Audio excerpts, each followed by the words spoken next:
जनपद हाथरस के थाना सिकंदराबाद क्षेत्र के गांव फुलरई मुगलगढ़ी में घटित दुर्भाग्यपूर्ण घटना में वांछित मुख्य आयोजक 1 लाख का इनामिया मुख्य आरोपी देव प्रकाश मधुकर को व 2 अन्य अभियुक्तों राम प्रकाश शाक्य व संजू यादव को गिरफ्तार कर लिया गया है। जनपद हाथरस के थाना सिकंदराबाद में गांव फुलरई मुगलगढ़ी में दिनांक 2/7/2024 को एक अत्यंत दुखद एवं दुर्भाग्यपूर्ण घटना घटित हुई थी, जिसमें भोले बाबा के सत्संग कार्यक्रम के उपरांत भगदड़ मचने के बाद 121 लोगों की मृत्यु हो गई थी।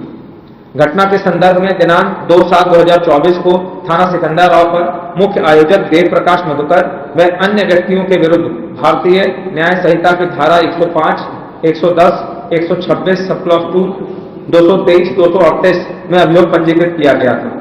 घटना की विवेचना पुलिस उपाधीक्षक स्तर के अधिकारी को स्थानांतरित करते हुए पूर्व में 6 अभियुक्तों को गिरफ्तार किया जा चुका है। इस घटना के मुख्य आरोपी देव प्रकाश मधुकर की गिरफ्तारी हेतु तमाम प्रयास विफल होने के पश्चात अपर पुलिस महानिदेशक आगरा द्वारा दिनांक 4/7/2024 को 1 लाख रुपए का इनाम घोषित किया गया था। उक्त अभियुक्त देव प्रकाश मधुकर को हाथरस की जनपदीय एसओजी द्वारा कल दिनांक 5/7/2024 को देर शाम नजफगढ़ दिल्ली से गिरफ्तार कर लिया गया है तथा थाना सिकंदराबाद पुलिस द्वारा आज दिनांक 6/7/2024 को अभियुक्त राम प्रकाश शाक्य को कैलोड़ा चौराहा से तथा अभियुक्त संजू यादव को गोपालपुर कचौरी सिकंदराबाद से गिरफ्तार कर लिया गया है। प्रारंभिक पूछताछ पर अभियुक्त देव प्रकाश मधुकर द्वारा अवगत कराया गया है कि वह जनपद एटा में वर्ष 2010 से मनरेगा में जूनियर इंजीनियर के पद पे संविदा पर कार्यरत है।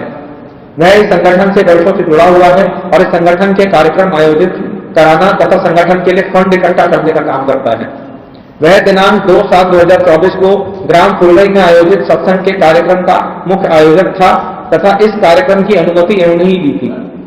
इस प्रकार अभियुक्त देव प्रकाश मधुकर को इस घटना के बारे में 2 भूमिकाएं इनकी सामने आ रही हैं।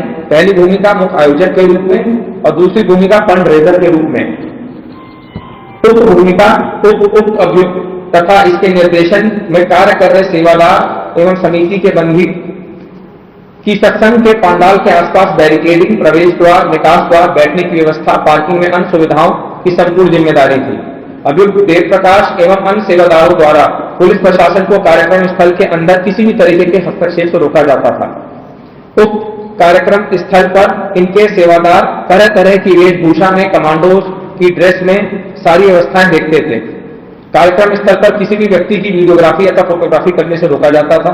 इस प्रकार उक्त व्यवस्था को सही तरीके से नहीं किया गया एवं प्रशासन द्वारा निर्गत अनुमति पत्र में वर्णित अनेक शर्तों का उल्लंघन करते हुए यातायात व्यवस्था इत्यादि को प्रभावित किया गया। पूछताछ से यह भी स्पष्ट हुआ है कि इनके द्वारा भीड़ को संभालने का कोई प्रयास नहीं किया गया तथा सभी मौके से फरार हो गए।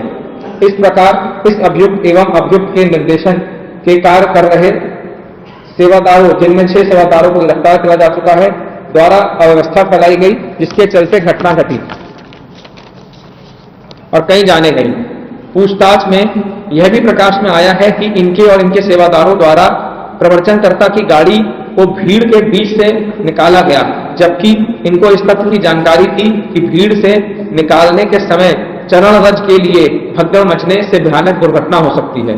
इसके अतिरिक्त यह तथ्य भी गहराई से जांच की जा रही है कि इस घटना के आयोजक सेवादारों द्वारा किसी के कहने या किसी के दुष्प्रेरित करने से तो ये नहीं कराई गई है एवं आवश्यकता अनुसार गिरफ्तार सेवादार आयोजकों को पुलिस कस्टडी रिमांड पर लेकर पूछताछ की जाएगी। अब इनका दूसरा रोल आता है फंड रेजर के रूप में, आयोजक के रूप में। अभियुक्त देव प्रकाश मधुकर इस संगठन में काफी दिनों से जुड़े हुए हैं और संगठन के फंड रेजर का काम करते थे और संगठन को संचालित करना तथा सत्संग इत्यादि करने के लिए पैसा इकट्ठा किया करते थे। पूछताछ से यह भी पता चला है कि विगत कुछ समय पूर्व कुछ राजनीतिक दलों द्वारा इनको संपर्क किया गया था। फंड इकट्ठा करने के संबंध में गहराई से जांच की जा रही है कि कहीं किसी तरह के कार्यक्रम में इनके संसाधन कोई राजनीतिक पार्टी के द्वारा पोषित तो नहीं करे जा रहे हैं।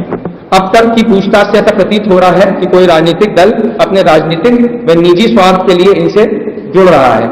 अभियुक्त देव प्रकाश मधुकर से जुड़े समस्त बैंक खाते, चल अचल संपत्ति, मनी ट्रेल इत्यादि की जांच की जा रही है, जिसमें आवश्यकता अनुसार जो भी एजेंसियां हैं उनसे सहयोग लिया जाएगा। सर, इसके बाद से क्या कुछ रिकवरी हुई है? पहला सवाल, राजनीतिक